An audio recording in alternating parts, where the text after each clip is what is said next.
உன் கிரியைக்கு தக்க பலன் உண்டு, இது கிருபையின் காலம் தள்ளாதே. இரட்சகரும் மீட்பெருமாயிருக்கிற இயேசு கிறிஸ்துவின் நாமத்தில் யாவருக்கும் அன்பின் வாழ்த்துக்கள். தேவனாகிய கர்த்தர் தாமே ஒவ்வொருவரையும் ஆசீர்வதித்து இன்னும் அதிகமாய் பெருக பண்ணுவாராக. இந்த நாளுக்குரிய தியான வசனம் 2 நாளாகமத்தின் புஸ்தகம் 15வது அதிகாரம் 7வது வசனம். உங்கள் கிரியைகளுக்கு பலன் உண்டு என்றான்.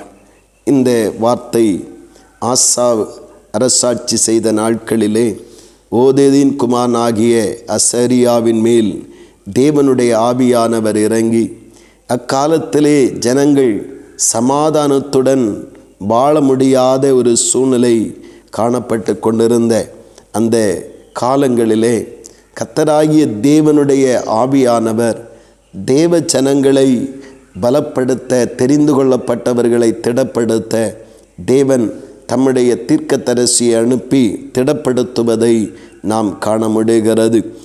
பலவிதமான நெருக்கடிகளை சந்தித்து வருகிற தேவ ஜனங்கள், குழப்பங்களிலே இருக்கிறதான தேவ ஜனங்கள், அடுத்து என்ன சம்பவிக்கும், என்ன நடக்கும் என்று தெரியாதபடி அதை குறித்ததான திகைப்புக்குள்ளாக்கப்பட்டிருக்கிறதான தேவ ஜனங்கள் அவர்கள் தளர்ந்து போகிற நேரத்தில் அந்த பரிசுத்த தீர்க்கதரிசியானவர் சொல்லுகிறார், நீங்கள் உங்கள் கைகளை நெகிழ்ந்து போகாதபடி திடன் கொண்டு சரியான காரியங்களை, கிரியைகளை நடப்பியுங்கள், உங்கள் கிரியைகளுக்கு பலன் உண்டு என்று அங்கே சொல்லுவதை காண முடிகிறது. ஒருவேளை அத்தனை நாட்களும் அவர்கள் நடப்பித்த அல்லது அவர்கள் ஆராதித்த, அவர்கள் செய்து வந்த அந்த ஆராதனைகளுக்கும் ஜபங்களுக்கும் உத்தம நடக்கைகளுக்கும் ஏற்ற நன்மையான பலனை பெற்றுக்கொள்ள முடியாதபடி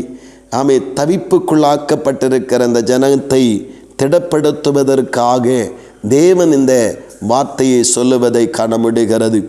பிரியமான தேவ பிள்ளைகளே, இக்காலங்கள் நம்முடைய தேவன் நமக்கு வாக்குத்தத்தம் பண்ணினவைகளுக்கு மாறாக உலகத்திலே சம்பவித்து கொண்டிருக்கலாம். நம்முடைய மனதும் அடுத்த நிலை என்ன செய்வது அல்லது என்ன பண்ணுவது, வாக்குத்தத்தங்களும் கொடுக்கப்பட்டிருக்கிறது, ஆனால் நிறைவேறவும் இல்லை, என்ன அப்படி என்று சொல்லி நாம் ஒரு எதிர்பார்ப்போடும் இருக்கிற ஒரு தேவ பிள்ளைகளானால் இன்றைக்கு ஆண்டவர் சொல்லுகிற காரியம் வழக்கமாக செய்து வருகிறது போல உத்தம ஜீவிதத்தை காத்து கொண்டு ஜெபத்திலும் வேத வாசிப்பிலும் பரிசுத்த நடக்கையிலும் தேவனை மகிமைப்படுத்துவதிலும் உறுதியாய் தரித்திருக்க வேண்டும் என்று ஆண்டவர் ஆலோசனை சொல்லுகிற உங்களை கைகளை நெகிழவிடாமல் திடன் கொள்ளுங்கள், உங்கள் கிரியைகளுக்கு பலன் உண்டு என்று சொல்லுது போல தளர்ந்து போகாமல், சோர்ந்து போகாமல், ஜபங்களை குறைத்து கொள்ளாதபடி, ஆராதனைகளை குறைத்து கொள்ளாதபடி நாம் முன்பு செய்து வந்தது போலவே இன்னும் அதிகமாய் தேவனை தேட ஆரம்பிப்போம், ஜெபிக்க ஆரம்பிப்போம்.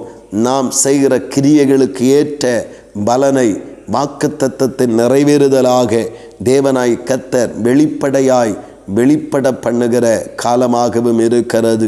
அனபடினாலே உலகத்திலே நாம் எதிர்கொள்ளுகிற, சந்திக்கிற, நாம் கேள்விப்படுகிற, நம்முடைய வாழ்வை பயமுறுத்துகிற எந்த காரியமானாலும் அவைகளிலே நாம் தள்ளாடி அல்லது தயங்கி நிற்க வேண்டிய அவசியமில்லை.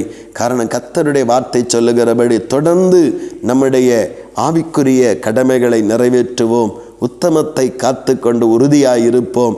வேதம் சொல்லுகிறபடி நம்பிக்கையிலே ஜெபத்திலே உறுதியாயிருந்து கர்த்தரை பற்றி கொள்ளுகிறவளாய் இருப்போம். நம்முடைய எல்லா கிரியைகளுக்கும் பலனை தந்து தம்முடைய வாக்குத்தத்தங்களை நிறைவேற்றி தொடர்ந்து பயமில்லாமல் முன்னேறுவதற்கு கர்த்தர் தாமே நம் ஒவ்வொருவருக்கும் அனுக்கிரகம் செய்வாராக. ஆமேன், ஆமேன். ஜெபிப்போம். அன்பின் பரலோக பிதாவே, நல்ல இந்த காலை நேரத்திற்காக ஸ்தோத்திரம் தகப்பனே. பல நேரங்களிலே ஆசாவின் காலத்தில் இருந்த இஸ்ரவேல் ஜனங்களைப் போல தகப்பனே, எங்கள் வாழ்விலே சமாதானம் இல்லாதபடி குறைவான நாமே குறைவானவைகளை நாங்கள் அனுபவித்து நிலைகளிலே எங்களுடைய செபங்களுக்கும் எங்களுடைய பிரயாசங்களுக்கும் ஏற்ற பலன் இல்லாததினாலே தளர்ந்து நாங்கள் சோர்ந்து போகும் பொழுது கர்த்தருடைய வார்த்தை சொல்லுகிறபடி சோர்ந்து போக வேண்டாம், தளர்ந்து போக வேண்டாம், தொடர்ந்து கிரிய நடப்பியுங்கள். கிரியைகளுக்கு பலன் உண்டு என்று சொல்லுகிறபடி இந்த காலை நேரத்தில் இந்த வார்த்தைகளை கேட்கிற தேவ பிள்ளைகள் யாராயினும் ஆண்டவரே தளர்ந்து போய் சோர்ந்து போய் அடுத்து என்ன செய்வது என்கிற பயத்தோடு கலக்கத்தோடு இருப்பார்கள் என்றால் தளர்ந்து விடாதபடி ஜெப வாழ்வை, ஆராதனை வாழ்வை, பரிசுத்த வாழ்வை, ஆண்டவரே நம்பிக்கையின் வாழ்வை ஆண்டவரே குறைத்து கொள்ளாதபடி, ஆண்டவரே கைகளையும் கால்களையும் தளர்ந்துவிட இடம் கொடுக்காதபடி உறுதியாய் ஜெபத்திலே தரித்திருக்க, விசுவாசத்திலே நிலைத்திருக்க, அன்பிலே பெருக பண்ண கர்த்தர் ஒவ்வொருவருக்கும் உதவி செய்யும். ஒவ்வொருவருடைய கிரியைகளுக்கும் ஆண்டவரை கர்த்தர் பலனை கொடுக்கிற வேளையாயிருக்கிறது.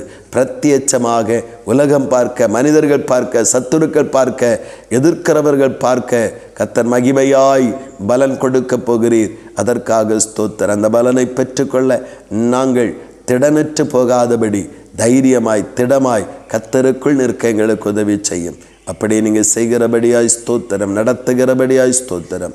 இயேசு கிறிஸ்துவின் மூலம் செபிக்கிறோம் ஜீவனுள்ள நல்ல பிதாவே. ஆமீன், ஆமீன்.